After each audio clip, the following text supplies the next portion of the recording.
দেশের 12টা বাজাইছে গো শান্তা ফারজানায়, দেশের জাত কলমান খাইলো গো শান্তা ফারজানায়। ওরে যুবকদের মনটা নষ্ট করছে গো শান্তা ফারজানায়, ও দেশের কলঙ্ক গাটাইলো গো শান্তা ফারজানায়, দেশের জাত কলমান খাইলো গো শান্তা ফারজানায়।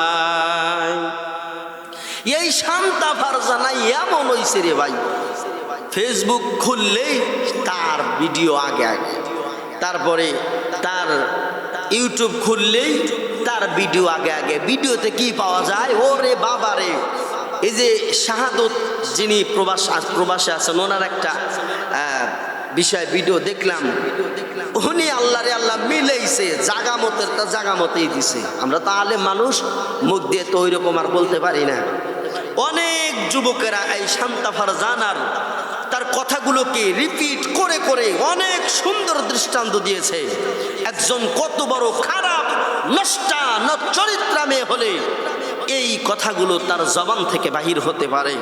সম্মানিত সুধী, আমরা শুধু ঘুমায়া থাকবো না, ইমানটা কিন্তু চোরে চুরি করে নিয়ে যাইতেছে। বলে এই যে হিজবুত তাওহীদ, এরপরে আপনার ওই যে মঈনুদ্দিন, এই ভণ্ড পীর আর কি, এরা কয়েকটা গ্রুপ মিলিয়া আজকে তারা এরকম করে বলতেছে কওমি মাদ্রাসাগুলো ব্যাঙ্গের ছাতার মতো উঠে যাচ্ছে। এই কওমি মাদ্রাসার মধ্যে এই হয় সেই হয়, এক নম্বরে রাখছে কওমি মাদ্রাসাকে নিয়ে। এরপরে আরো তারা বলতেছে এই নষ্ট চরিত্রা দুশ্চরিত্রা মেয়ে, উনি বলতেছেন যে তারেক রহমান যিনি এখন বর্তমান প্রধানমন্ত্রী, মাননীয় প্রধানমন্ত্রী, তাকে নিয়েও কথা বলতেছে তিনি ভালো না। আবু সাইদ জঙ্গি ছিল, জঙ্গি।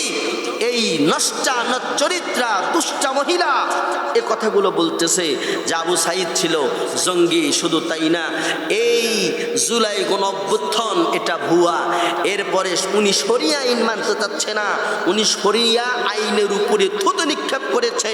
তাইলে বোঝা গেল শরিয়া আইন আমি আপনার কারোর বাবার বানানো নিয়ম, কারো বাবার বানানো আইন নট নেবার কখনো হতে পারে না। শরিয়া আইন একমাত্র আল্লাহর বিধিবিধান, আল্লাহর আইনকেই শরিয়া আইন বলা হয়। যায় ব্যক্তি শরিয়া আইনকে মানল না, সে আমার আল্লাহকেই মানল না। আর যে আল্লাহকে মানে না, ওই ব্যক্তি নাস্তিক, ওই ব্যক্তি মুরতাদ, ওই ব্যক্তির জানাজা পড়াও হারাম। যত বড় মৌলবি আছেন, আমি আপনার সঙ্গে চ্যালেঞ্জ করতে রাজি আছি। আমার এলেমের ধারে যতটুকু কুলাবে আমি আপনার সঙ্গে চ্যালেঞ্জ করব, এই নষ্টা দুশ্চরিত্রা মেয়েটার জানাজা পড়া হারাম, হারাম, হারাম। কারণ যেই ব্যক্তি টুপি দাড়ি নিয়ে কথা বলে, ওই ব্যক্তি কোন লেভেলের বাটপার, ইতর, বদমাইশ, এরবারে বেঈমান হতে পারে। এই দাড়িকে নিয়ে কটূক্তি মৌলবীদের বুঝায় নাই। এদের গভীর ষড়যন্ত্র, এদের লিঙ্ক আছে হিজবুত তাওহীদের সাথে, এদের লিঙ্ক আছে মাইজভান্ডারির সাথে। এই যে মঈনুদ্দিন যারা উলঙ্গ করে এরপরে নাচানাচি মাস্তামাস্তি ঢোল ঢাগর নিয়ে বাজায়, এই ষড়যন্ত্রকারীর সঙ্গে এই শান্তা ফারজানা, এই ব্যক্তিটা তাদের সঙ্গে লিয়াজু আছে, মিল আছে, ডাইরেক্ট কানেকশন আছে। যার কারণে এই দাড়িকে আমাদের মোল্লার মতো দাড়ি বলে নাই, হুজুরদের দাড়ি বলে নাই। এই দাড়ি রাখা কার সুন্নত? আমার রসুলের সুন্নত। আমার রসুলের সুন্নতকে নিয়ে কটাক্ষ করেছে। আল্লাহর রসুলের সুন্নত মাথায় টুপি দেওয়া, এই টুপিকে নিয়ে এই দুশ্চরিত্রা দৌলদিয়া পল্লীর নর্দমার মহিলাটা এই আল্লাহ রসুলের সুন্নতকে নিয়ে কটাক্ষ করেছে। এই ব্যক্তি নিঃসন্দেহে বেঈমান, বেঈমান। ওর মধ্যে ইমানের জাররা পরিমাণ নাই। যদি ইমানের জাররা পরিমাণ থাকতো তাইলে আল্লাহ রসুলের সুন্নত নিয়ে কটূক্তি জীবনেও করতো না। তবে আমার বাংলাদেশের যুবকেরা এখন মোটামুটি ভালো জবাব দেওয়া শিখছে। যে আয়াস নাকি একটা নাম, এই আয়াস উনি এমন একটা থাপ্পড় দিছে রে ভাই, এক থাপ্পড়ে সয়া দিছে, এক থাপ্পড়ে সয়া দিছে। এমন করছে। এই জুলাই যোদ্ধা আয়াজ ভাইকে আমি স্যালুট জানাই, আমাদের আলেমদের পক্ষ থেকে তাকে স্যালুট জানাই। উচিত শিক্ষা দিয়েছে, কুকুরকে মুগুর দিয়েছে, তবে যা দিয়েছে ভালোই দিয়েছে নাকি কম। উনি এক সাক্ষাৎকারে বলতেছে, অনেকে বলতেছে ভাই আপনি তাকে বাঁ হাত দিয়া থাপ্পড় মারলেন, চর মারলেন, ডান হাত কেন লাগালেন না? বলে ভাই খারাপ জিনিসের উপরে খারাপ হাত পড়ে, খারাপ জিনিসের উপরে কি পড়ে ভাই? খারাপ হাত পড়ে। আমার বাম হাত দিয়া নোংরা যত জিনিস আছে বাম হাত দিয়ে আমি পরিষ্কার করি। ও একটা নোংরা মহিলা, এই নোংরাকে মারতে ডান হাতের প্রয়োজন হয় না, কারণ ডান হাত দিয়া মুসাফা করতে হয়, ডান হাত দিয়া খাবার খাইতে হয়, ডান হাত দিয়া সব কিছু লেনদেন ডান হাতের মাধ্যমে করতে হয়। বাম হাত যেমন ওই নিকৃষ্ট কাজগুলো করে, এই কাজটা নিকৃষ্ট হাত দিয়ে নিকৃষ্ট ব্যক্তিরা আমি মারছি, চর মারছি, যার কারণে আমি ডান হাত লাগাই নাই। কত বড় একেবারে খারাপ নর্দমার মহিলা হইলে এই কথাগুলো বলতে পারে? আমার বাংলাদেশে মুসলিম মা বোনের অভাব নাই, অনেক মা এরকম বোরকাওয়ালা, হিজাবওয়ালা, নিকাবওয়ালা। হ্যাঁ, তবে সব কিছুরই মধ্যে কম বেশি কিছু থাকে, ভেজাল থাকে। আমি যে কথা বলতে চাচ্ছি, ওনার কাছে নাকি আবার হিজাবও পছন্দ হয় না। উনি বলে, টিটকারি দিয়ে দিয়ে বলে হিজাবি লেডিস, হিজাবের মধ্যে ইসলাম নাই, বোরকার মধ্যে ইসলাম নাই। এরপরে আমরা কি করি? টুপি মাথায় দেই, এরপরে দাড়ি রাখি, এই জিনিসগুলোর মধ্যে ইসলাম নাই। এই নর্দমার মহিলা বলেছেন, নাউজুবিল্লাহ, জোরে বলেন। আল্লাহর রসুলের সুন্নতকে যদি কেউ অমান্য করে তাইলে তার অবস্থা কোন পর্যায়ে যায় তুমি জানো না। আল্লাহর আইনকে যারা সীমালঙ্ঘন করে, বেশ্যা তসলিমা নাসরিনের মতো তোমারও কিন্তু কখন যে ভাগতে হবে, তুমিও হেলিকপ্টার ছাড়া উড়তে পারবা না। কথা বলেন, কথা ঠিক কিনা আমার ভাইরা? আমি মাঝে মাঝে কেমন যেন এই মেয়েটার কথা মোবাইলের মধ্যে আসলে কেমন যেন একেবারে নিজেকে এত রাগান্বিত হই যে এরকম মানুষও থাকতে পারে। দাবি করে মুসলমান, যদি মুসলমান দাবি করে তাইলে টুপিদারির বিরুদ্ধে, মাদ্রাসার বিরুদ্ধে কেন তার জবান থেকে কথা আসবে? আমরা বুঝি না এগুলা। এরপরে আর একটা দেখলাম, তারা একটা সমাবেশ করছে, ওই জায়গায় এই ভণ্ডদের মতো কিছু লোক আছে, হিজবুত তাওহীদের ইমাম সেলিম, এ তো আরো ডবল ভণ্ড, এ ডবল ভণ্ড, ওর ভণ্ডামের কোনো লিমিট নাই, লিমিটলেস আনলিমিটেড ভণ্ড। আর একটা ভণ্ড দাঁড়ায় আছে মঈনুদ্দিন, এই মঈনুদ্দিন এই বেড়াও দাঁড়ায় আছে। যাদেরকে নিয়ে সমাবেশটা করছে বাংলার জনগণ চিনছে এই ব্যক্তিগুলা কোন ধরনের, কোন লেভেলের। কথা বলেন, কথা ঠিক কিনা? এই মহিলাটাকে আমরা নিন্দা, তীব্র নিন্দা জানাই যে আল্লাহর আইন, শরিয়া আইনকে বিশ্বাস করে না, টুপিদারির উপরে তহমত দেয়, টুপিদারির উপরে, বোরকার উপরে, হিজাবের উপরে, নিকাবের উপরে। যেই মহিলা এরকম করে তহমত লাগায়, দোষ ধরে, ওই মহিলা মুসলমান ঘরের মেয়ে হতে পারে না। ও সম্ভবত ভারতের শুভেন্দু বাবুর মাইয়া, তাছাড়া এই কথার মুখটা বাহির হবে না। ওর জন্ম সম্ভবত ভারতের শুভেন্দু দিয়েছে, না হয় মুদি দাদু দিয়েছে। কথা কন, কথা কন। এরকম প্রমাণ স্পষ্ট পাওয়া যাচ্ছে। ইসলামের বিরুদ্ধে যে মহিলা কথা বলে, আমার বাংলাদেশে আর মা বোন নাই, তারা হিজাব পরে চলে না, তারা বোরকা পরে চলে না, তারাও নামাজ রোজা সব কিছু করে, আল্লাহ ভীরু, স্বামী ভক্তি করে। আর এই বাংলাদেশে এখন দেখেন নর্দমার নর্তকী মহিলা, যার কথা শুনলে গা মাথা সমস্ত জ্বলে ওঠে, বেয়াদব মহিলা এগুলো। আমরা বাংলাদেশের যুবক ইয়ং জেনারেশন ভাইদেরকে বলি যে ভাই, আপনারা হলেন ইসলামের ধারক আর বাহক। এই ইসলামকে, ইসলামের ভিতরে, ইসলামে মানে কিছু মানুষ ইসলামের লেবাস ধরে ঢোকে, ঢোকার পরে সুই হয়া ঢোকে, এরপরে বর্ষি হয়া বাহির হয়, ইমানটারে চুরি করে নিয়ে যাইতেছে। ও মুসলমান, চিন্তা করেন না তো, নিজে তো ফজরের নামাজ নাই, জোহরের নামাজ নাই, আসরের নামাজ নাই, আল্লাহর প্রতি ভয়, রসুলের প্রতি মহাব্বত, ভীতি প্রদর্শন কিচ্ছু নাই, শুধু খাই দাই আর দুনিয়া নিয়ে ব্যস্ত। অন্যায়ের প্রতিবাদ করা আপনার ইমানি দায়িত্ব, ইমানি দায়িত্ব। আপনি প্রতিবাদ করবেন না? আপনি মানে ভাবতেছেন যে আমি খাইতেছি, ঘুরতেছি, কামাই কাজি করতেছি, কারোর সাথে দ্বন্দ্ব নাই, মারামারি কাটাকাটি নাই, আপনি কিছু হইলেও আপনার সামনে অন্যায় হয়, আপনি কিছুই করেন না, তার মানে আপনি কি বুঝাইতে চান? আপনি কি নির্দোষী? নট, নেভার, হতে পারে না। আপনি তার চাইতেও বড় দোষী আপনি। কারণ আল্লাহর রাসূল বলেন, যদি কোনো অন্যায় কাজ দেখো তাইলে প্রথমে হাত দিয়ে বাধা দাও। কি দিয়ে বাধা দাও? হাত দিয়ে বাধা দাও। আর যদি তাও না পারো, জবান দিয়ে বাধা দাও। জবানের দ্বারাও যদি তোমার ভয় লাগে, তুমি তাইলে তাকে মনে মনে ঘৃণা করতে থাকো। আপনি আমি যদি এই নর্তকী মহিলার কথাগুলো যদি আমরা আটকায়া না দেই, এর বেড়া কিন্তু ভেঙে যাবে। ভেঙে যাওয়ার কারণে অনেক সমস্যা হবে। ইসলামের ভিতরে যেই ব্যক্তিরা আল্লাহকে নিয়ে, রসুলকে নিয়ে কটূক্তি করে, ওলামায়ে কেরামকে নিয়ে কটূক্তি করে, তাদের স্থান আল্লাহ পাক বলেন, আমার আইন যারা লঙ্ঘন করে তাদেরকে ছাড় দেই, ছেড়ে দেই না, তাদেরকে জাহান্নামের কীট বানায়াই সারি সারি। কত রং বেরঙের মানুষ দেখা যায়। আল্লাহ বলেন, এই দুনিয়াটা আমি মালিক পরীক্ষার হল বানায় দিলাম।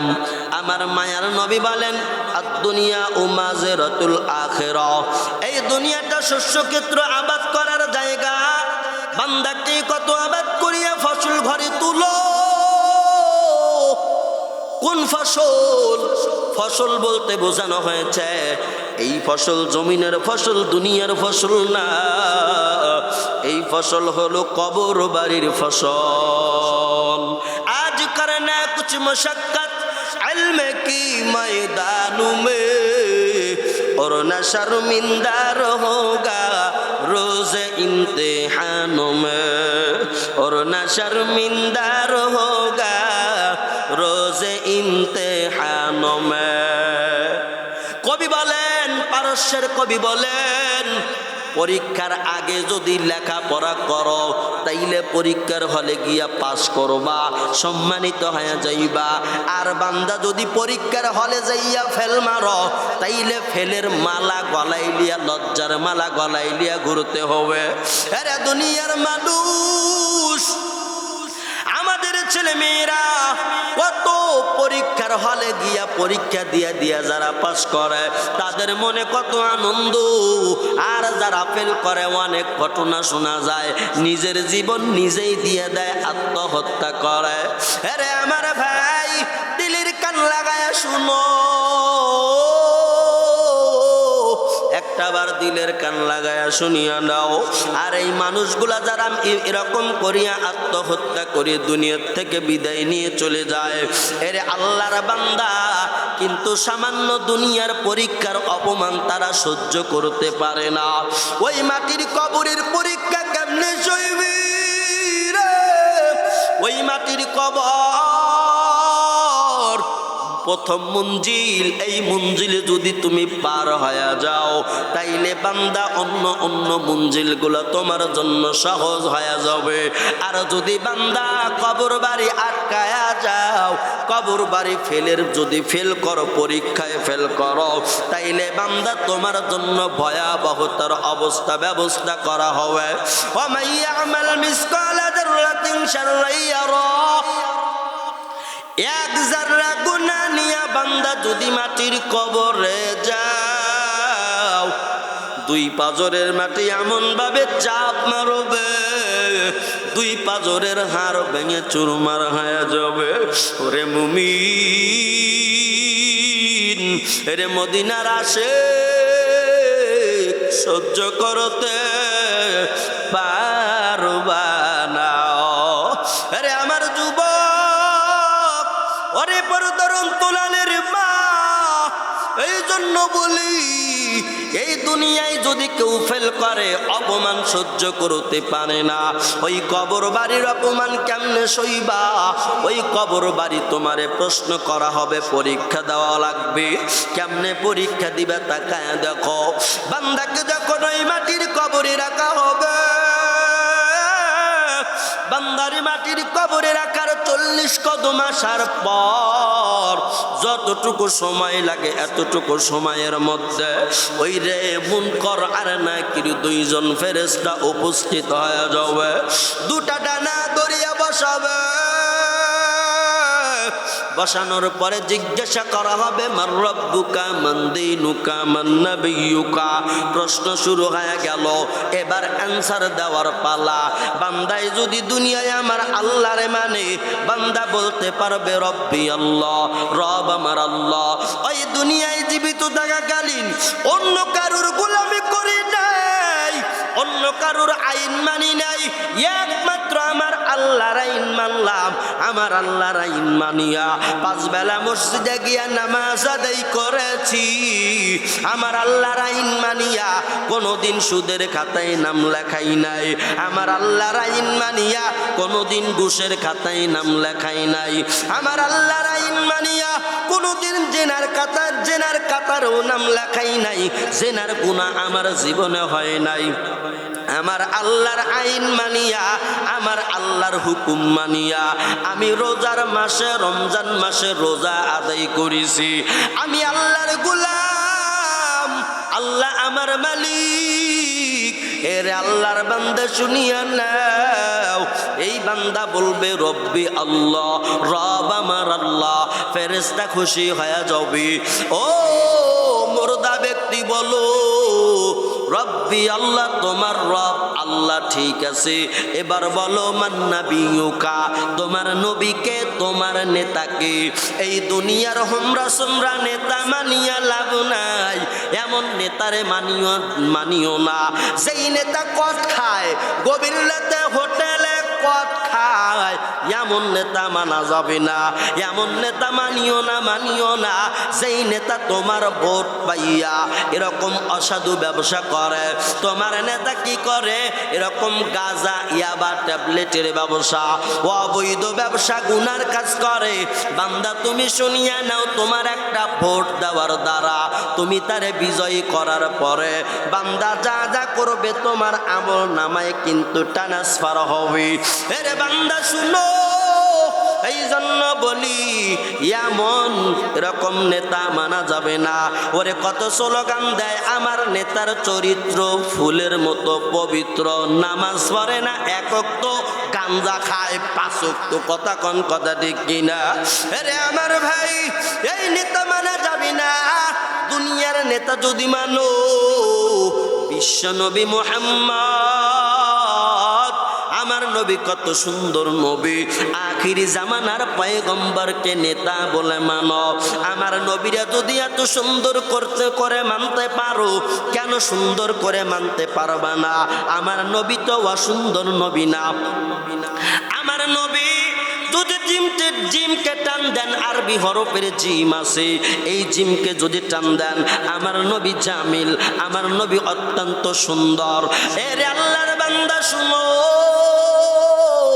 আমার নবী ওমা আরসালনাকা ইল্লা রাহমাতাল লিল আলামিন। আল্লাহু আকবার, জোরে বলা যায় না। এরে আমার ভাই, ওই যে কবরের মধ্যে প্রশ্ন করা হবে মান নাবিয়ুকা, তোমার নবীকে। এই দুনিয়ায় যদি নেতা মানতে পারো, আমার মুহাম্মদ নবী, যেই নবী বলেন আনা খাতামুন নাবিয়িনা লা নাবিয়্যা বাদা, আমার পরে আর কোন নবী আসবে না, আমার পরে আর কোন নবী আসবে না। নবুয়তের দরজায় তালা লাগানো হয়ে গেছে। এই দুনিয়ায় আর কোন নবী আসবে না। আমি শেষ নবী, আমার শেষ নবী মানো, আমি নবীর সুন্নতের ইত্তেবা করো। এরা দুনিয়ার উম্মত, আমি নবীকে যদি মানার মতো মানতে পারো, আল্লাহ কোরআনে দলিল দিয়া বলে কুল ইন কুনতুম তুহিব্বুনাল্লাহ ফাত্তাবিউনি ইউহিব্বুকুমুল্লাহ ওয়া ইয়াগফির লাকুম যুনুবাকুম ওয়াল্লাহু গফুরুর রহিম। এরে দুনিয়ার উম্মতেরা শুনো, আমার আল্লাহ আমারে ডাকদা কয় বন্ধু গো, দুনিয়ার মানুষগুলা বলিয়া দেন, যারা আমি আল্লাহকে পাইতে চায় তারা জানো আপনি নবী আমার দোস্ত, আপনারে আগে যেন মোহাব্বত করে, আপনার নিয়ম যেন আগে মানে। যদি মানতে পারে তাইলে বান্দা আমি মাওলারে পায়া যাবি। আরে আমার আপনার নবীর আশিক দিলের কান লাগায়া শুনিয়া নাও, তাইলে বোঝা গেল ওই যে নবীরে যদি নেতা মানতে পারো, সুন্নতের সেবা যদি করতে পারো, তাইলে আমার নবী বলেন আমার আল্লাহরে পায়া যাইবা। ওই ব্যক্তির জন্য কি কবরের মধ্যে কোনো টেনশন আছে? নাই, কোনো টেনশন নাই। আমার নবী বলেন যারা আমি নবীরা মানবে, ভালোবাসবে, সুন্নতের সেবা করবে, কটূক্তি করবে না, তাইলে ওই বান্দা কবরের মধ্যে ওয়ানা এসে উত্তর দিয়ে দিবে, আনসার দিয়ে দিবে। ফেরেশতায় বলবে মান নবিয়ুকা, বলবে তোমার নবীকে। বান্দা ডাইরেক্টলি বলে দিবে নবী আমার মুহাম্মদ, নবী আমার মুহাম্মদ। আশহাদু আল্লা ইলাহা ইল্লাল্লাহু ওয়াহদাহু লা শারীকা লা ওয়া আশহাদু আন্না মুহাম্মাদান আবদুহু ওয়া রাসূলুহু। আমার যেই নেতা উনি আমার নবী, উনি আমার নবী, উনি আল্লাহর প্রেরিত নবী, বান্দা এবং রাসূল। আরে আল্লাহর বান্দা শুনো, মান নবিয়ুকা, তোমার নবীকে, নবীর পরিচয়। জোরে বাবা দেখো কবরের পরীক্ষা কিন্তু চলে। ওরে বান্দা শুনিয়া নাও, দ্বিতীয় নাম্বার প্রশ্ন শেষ হয়ে যাবে, ফেরেশতাও খুশি হয়ে যাবে, অ্যান্সার সঠিক হয়ে গেল, অ্যান্সার সঠিক হয়ে গেল। 3 নাম্বার প্রশ্ন করবে তোমার দিন কি? ও মুর্দা তুমি বলো,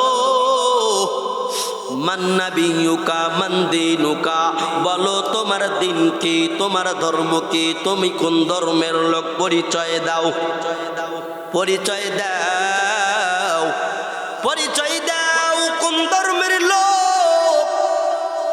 যদি বান্দা শরিয়া আইন মানে, আল্লাহর আইন মানে, যদি ইসলামের বিধিবিধান বান্দা মানে, বান্দা বলতে পারবে দিন আল ইসলাম, আমার দিন হলো ইসলাম, আমার ধর্ম শান্তির ধর্ম, আমার ধর্ম এত শান্তি, আমার ধর্মের মানুষগুলো বড় শান্তিপূর্ণ মানুষ, আমি ইসলাম ধর্মের মানুষ, মুহাম্মদ নবীর অনুসারী, আর আমার রব আমার আল্লাহ। ফেরেশতা খুশি হয়, মালিকরা বলবে মালিক তোমার বান্দা প্রশ্নের অ্যান্সার সঠিক দিয়ে দিল। আমার আল্লাহ বলবে তাড়াতাড়ি জান্নাত থেকে একটা রাস্তা বানায়া দাও, এই রাস্তা বান্দার কবর পর্যন্ত পৌঁছায়া দাও। সুবহানাল্লাহ, কবর পর্যন্ত পৌঁছায়া দিবে। কবর পর্যন্ত পৌঁছানোর পর বান্দা ওই কবরে শুয়াই জান্নাতের আরাম পাবে, ঘেরান পাবে, খাবার পাবে, ঘুমের বিছানা বিছায়া দেওয়া হবে। আল্লাহ আল্লাহ কেমন বারক নাম হায়, আল্লাহ আল্লাহ আশিকু কা কাম হায়, আল্লাহ আল্লাহ ইসে শিরিন ইस्तो নাম শেরা সাকার মিকুনাদ জামাম তামাম।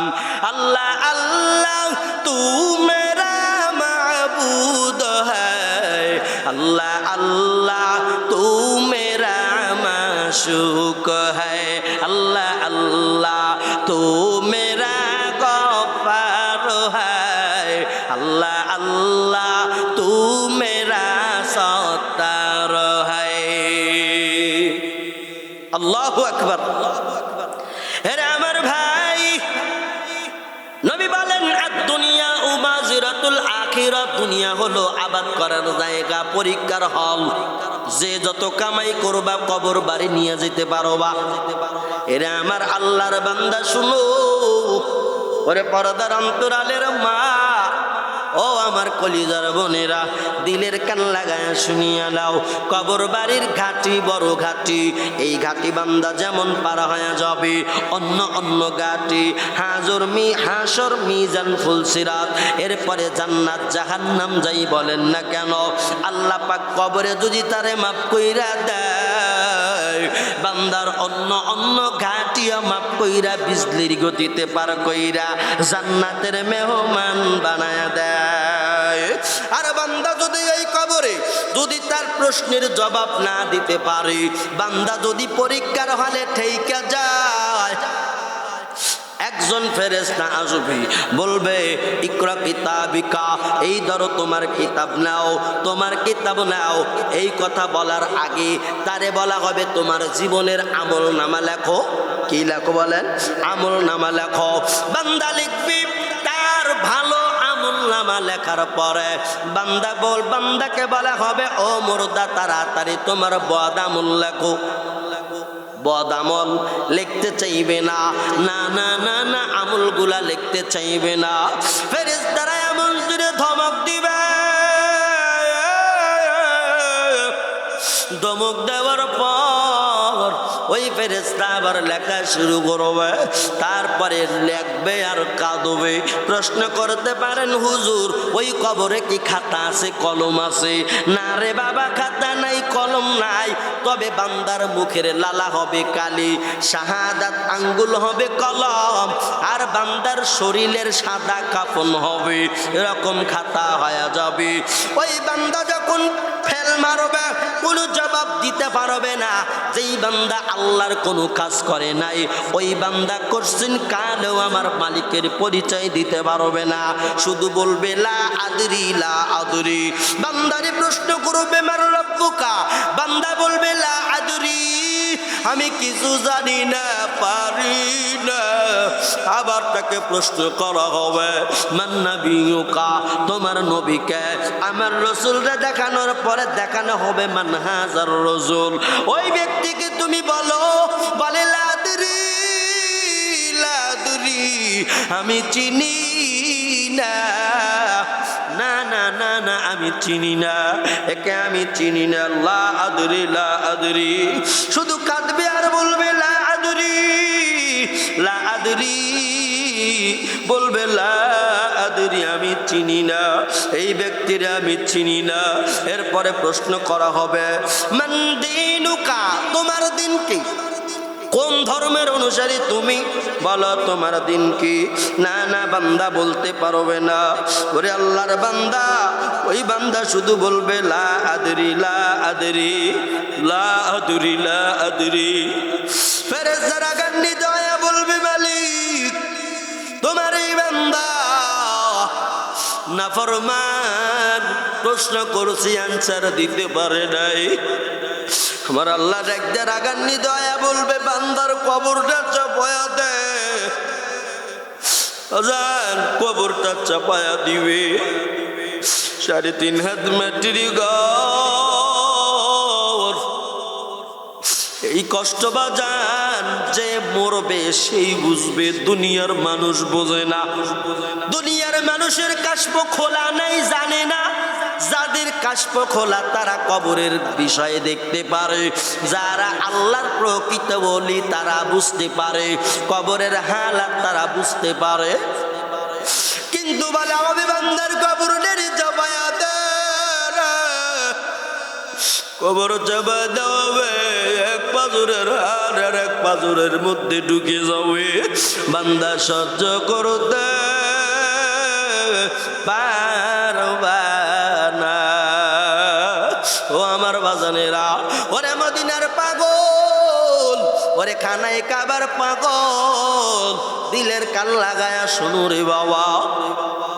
বলা হবে জাহান্নামের আগুন ধরায় দাও, ওই কবরে জাহান্নামের আগুনের ব্যবস্থা করো, জাহান্নামের বিছানা বিছায়া দাও। বান্দা বেআমল, বান্দার আমল ঠিক নেই, ইমান ঠিক নাই, শুধু বলে লা আদরি, আমি কিছুই জানি না। বলা হবে জাহান্নামের আগুন বিছায়া দাও, জাহান্নামের আগুন বিছানো হবে এই বান্দার কবরের মধ্যে। এরে আল্লাহর বান্দা, 99টা সাপ যখন ঢুকায়া দেওয়া হবে, এমন চুবুল মারবে, মারার পরে 70 গজ মাটির নিচে চলে যাবে, 70 হাত মাটির নিচে যাবে। বান্দা সহ্য করতে পারবা না। সাপে কাটবে, গুরুজো মারবে হাইরে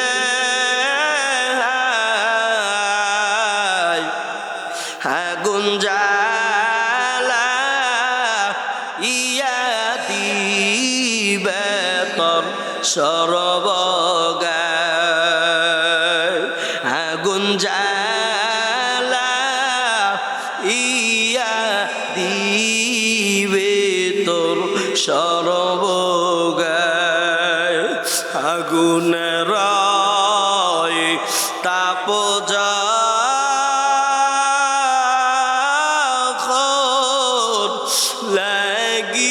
লাগিবে আগুনের তাপ যখন বান্দার লাগিবে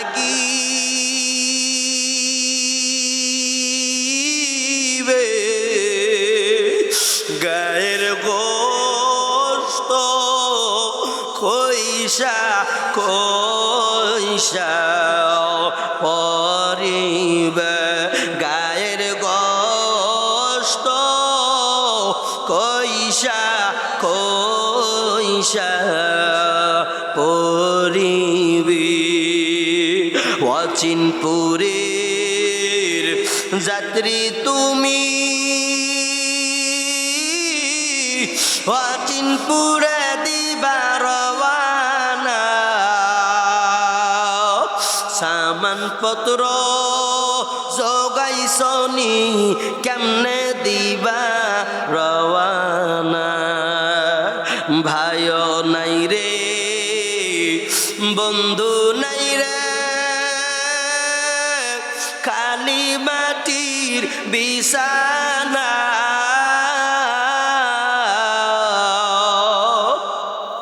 ভাইও নাই রে বন্ধু নাই রে খালি মাটির বিছানা